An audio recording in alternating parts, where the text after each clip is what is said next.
दोस्तों सीरिया एक जीता जागता नर्क बन चुका है बिकॉज पिछले 72 घंटों में करीब 1300 से ज्यादा लोग मारे गए हैं और ज्यादातर जो लोग मारे गए हैं यहाँ पर ये रिलीजियस माइनॉरिटीज कम्युनिटी के हैं जो कि सीरिया में पाए जाते हैं, जहाँ सिया कम्युनिटी के लोग एंड क्रिश्चियंस भी शामिल हैं। और इसके साथ यहाँ औरतों के खिलाफ भी बहुत ज्यादा बर्बरता दिखाया गया है और इन सब का कारण है रिवेंज। जी हाँ, यहाँ पर सुन्नी कम्युनिटी जो है सीरिया में वो टारगेट कर रहे हैं सिया कम्युनिटी के लोगों को और इसके साथ ज्यादातर करके टारगेट किलिंग किया जा रहा है।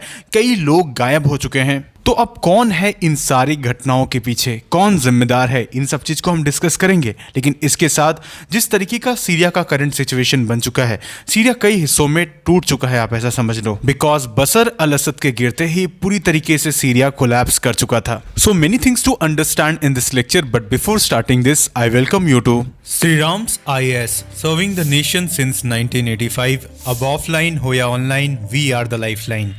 Now to understand this lecture and the context properly, सबसे पहले हमें मैप को समझना पड़ेगा। Now this is the map of Syria. आप ये सीरिया का मैप देख रहे हो।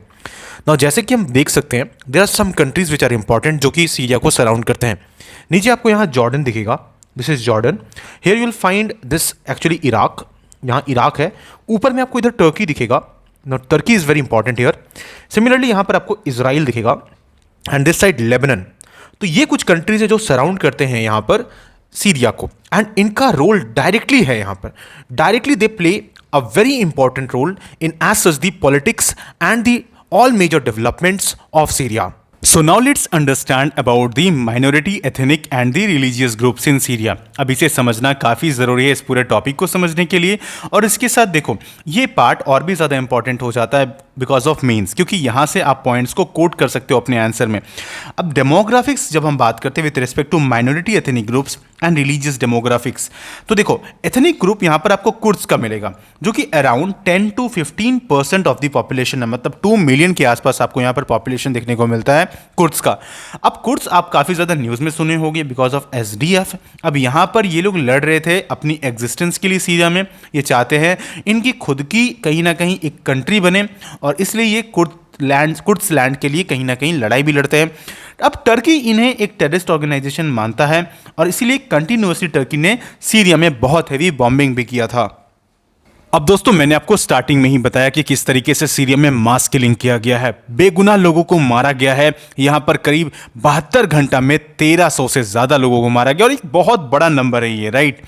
अब इन सब चीज़ के बीच में एक और डेवलपमेंट हुआ है बड़ा, क्योंकि मैंने भी आपको समझाया कि SDF माने कुर्द्स जो है ये एक बहुत इंपॉर्टेंट आप समझ लो कि मेजर पार्ट रखते हैं ओवरऑल सीरिया में।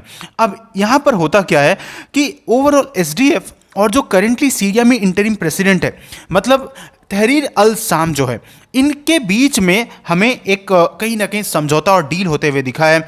मतलब इन दोनों ने मर्ज कर लिया है फोर्सेस को ताकि ये प्रॉपरली कंट्रोल कर सके। और ऐसा यहाँ पर देखा जा रहा है कि ओवरऑल एयरपोर्ट और जितनी भी बड़ी इंस्टीट्यूशंस हैं यहाँ पर, वो सबको यहाँ पर कंट्रोल किया जा रहा है इनके ही द्वारा। तो देखो यहाँ पर ऐसा कहा जा रहा है कि 14 साल बाद, मतलब ये टोटल कन्फ्लिक्ट जो चला ना 14 साल तक चला सीरियन गवर्नमेंट और SDF के बीच में, अब यहाँ पर कहीं ना कहीं ट्रूस हो गया है, अब यहाँ पर समझौता हो गया। तो हो सकता है कि यहां पर चीजें पहले से ज्यादा बेटर, और लोग भी यही कह रहे हैं कि कहीं ना कहीं चीजें बेटर हो सकती हैं। अब दोस्तों जब हम इस मैप को देखते हैं तो आपको पूरी सिनेरियो समझ में आएगी करेंटली सीरिया में। देखो ये मैप थोड़ा पुराना है वैसे, लेकिन यहां पर आपको ये येलो रीजन जो दिख रहा था, यहां पर आपको कहीं ना कहीं जैसे हमने कहा था कि नॉर्थ एंड नॉर्थ ईस्ट के आसपास आपको दिखता है कुर्दिश फोर्सेस SDF।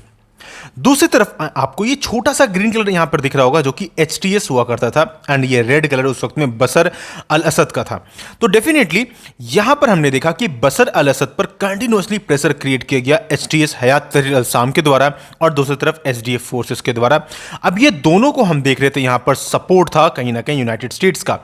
अब क्योंकि रशिया यहां पर ओवरऑल बैक कर रहा था बशर अल असद को, लेकिन कंटिन्यूअसली जिस तरीके से यहां पर कॉन्फ्लिक्ट स्टार्ट हुआ, ओवरऑल बशर अल असद को रशिया रशिया जाना पड़ा देश छोड़कर। एंड हम देख रहे क्या है अब कि यहाँ पर SDF मतलब कुर्दिश फोर्सेस है, दूसरी तरफ में यहाँ पर अब हयात तहरीर अल शाम है, अब जहाँ पर अबू मोहम्मद अल जुलानी जिसे कंट्रोल कर रहे हैं। एंड डेफिनेटली इनका रूट्स अलकायदा तक जाता है, इसके बावजूद भी यूएस ने इन्हें बैक किया है यहाँ पर। दूसरी तरफ में हम देख रहे हैं कि इन दोनों का साथ आना अब इस चीज़ को दर्शा रहा है कि पहले सीरिया जिन टुकड़ों में टूट सकता था, बहुत छोटे छोटे इनके कहीं ना कहीं आपको पैचेस में टूट सकता था, अब ये इंटीग्रेट हो सकते हैं, इसकी बहुत पॉसिबिलिटीज बन चुकी है यहाँ पर। तो दोस्तों अब तक हमने बात की माइनॉरिटी एथनिक ग्रुप्स के रिस्पेक्ट में, अब हम बात करेंगे रिलीजियस डेमोग्राफिक्स के रिस्पेक्ट में। तो देखो यहाँ पर सुन्नी मुस्लिम अबाउट 75% के आसपास है सीरिया में, और दूसरी तरफ हम देखते हैं अलावाइट मुस्लिम्स जो कि एक शिया के सबसेक्ट्स हैं। अब बशर अल असद के बारे में हमने तो बात किया, जो कि फॉर्मर प्रेसिडेंट थे, तो ये भी आते थे अलावाइट मुस्लिम कम्युनिटी से। अब अलावाइट मुस्लिम कम्युनिटी कहीं ना कहीं बिजनेस क्लास एक का कहीं ना कहीं हिस्सा है सीरिया में, और काफ़ी एक रिच क्लास है, राइट।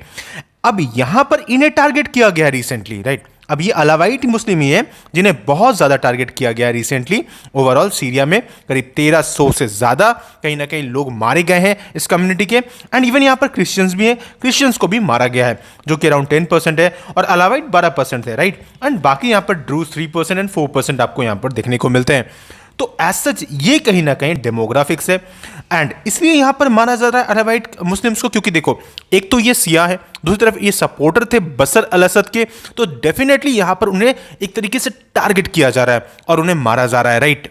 तो दोस्तों सीरिया इसलिए हम कह रहे हैं कि एक जीता जागता नर्क बन गया है, एक हेल बन गया है। अब जाहिर सी बात है जब दो बड़े पावर, एक तरफ यूएस है, दूसरी तरफ रशिया है, इजराइल है, उधर पे आप टर्की देख रहे हो, ये सब मिलकर कहीं ना कहीं अटैक कर रहे हैं। और जिस तरीके से यूएस ने भी पहले बॉम्बिंग किया है जब सीरियन क्राइसिस स्टार्ट हुआ था अबाउट 2011 के आसपास से, एंड 2011 से लेके अब तक करीब करीब 6 लाख लोग मारे जा चुके हैं सीरिया में, और ये एक बहुत बड़ा नंबर है दोस्तों। तो आप समझ सकते हो कि इस कंट्री में ह्यूमैनिटेरियन क्राइसिस कितना बड़ा हो सकता है, एंड डेफिनेटली चीज़ें लगातार खराब होती ही जा रही है सीरिया में। Now at last I hope you understood this lecture. आपको पसंद आया होगा ये लेक्चर, एज सच हमने जो भी एनालिसिस किया, एंड इसके साथ इसी तरह के और भी वीडियोस के लिए do subscribe to Sriram's IAS channel, and at last may God bless you all.